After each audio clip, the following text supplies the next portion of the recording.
ধানমন্ডিতে শুরু হলো তরুণ চিত্রশিল্পী আজওয়াদ আহমেদের একক চিত্র প্রদর্শনী।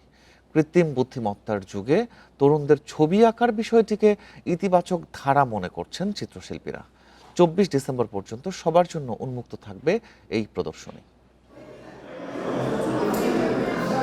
প্রথম দেখায় এ চিত্রকর্মগুলো দেখে মনে হবে সাধারণ লাল নীল সবুজ রঙের মিশ্রণে আঁকা মেঘমালা, আবার কোনোটি দেখে মনে হতে পারে সরল রেখার ছক। আদতে এক একটি চিত্রকর্মে লুকিয়ে আছে মনোজগতের নানান রহস্য আর সঙ্গীতের সুর।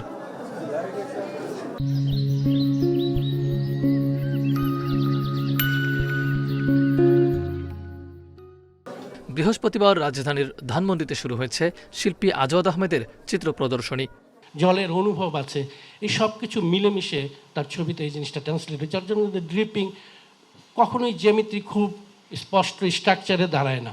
শিল্পীরা অনেকগুলো ইন্দ্রিয় কাজ করে, হ্যাঁ, হাত কাজ করে, ব্রেন কাজ করে, হৃদয় কাজ করে। আধুনিক নগর জীবনের যান্ত্রিকতা থেকে বেরিয়ে একজন তরুণ শিল্পীর এমন চিত্রকর্মকে ব্যতিক্রম হিসেবে ব্যাখ্যা করেন ঢাকা বিশ্ববিদ্যালয়ের এমিরিটাস অধ্যাপক রফিকুন নবী। এইখানে উপস্থিত হয়ে প্রথম তার ছবি দেখে অবাক হয়েছি যে ছবির বাঁধনি, ছবির রং, ছবির স্পেস রাখা না রাখা, এই সব বিষয়ে তার কাজ করছে অনেক দিন ধরে, তাতে এক ধরনের দক্ষতা অর্জিত হয়েছে তার। আর নিজের চিত্রকর্ম দিয়ে মনোজগতের রহস্য উদ্ঘাটন করতে চান শিল্পী। অন্তরের গভীর যেসব অনুভূতি আছে সেগুলির থেকে এই ধরনের ছবি আসে, যে আমরা অনেকজনই শুধু অ্যাবস্ট্রাক্ট ছবি হিসেবে সেগুলো।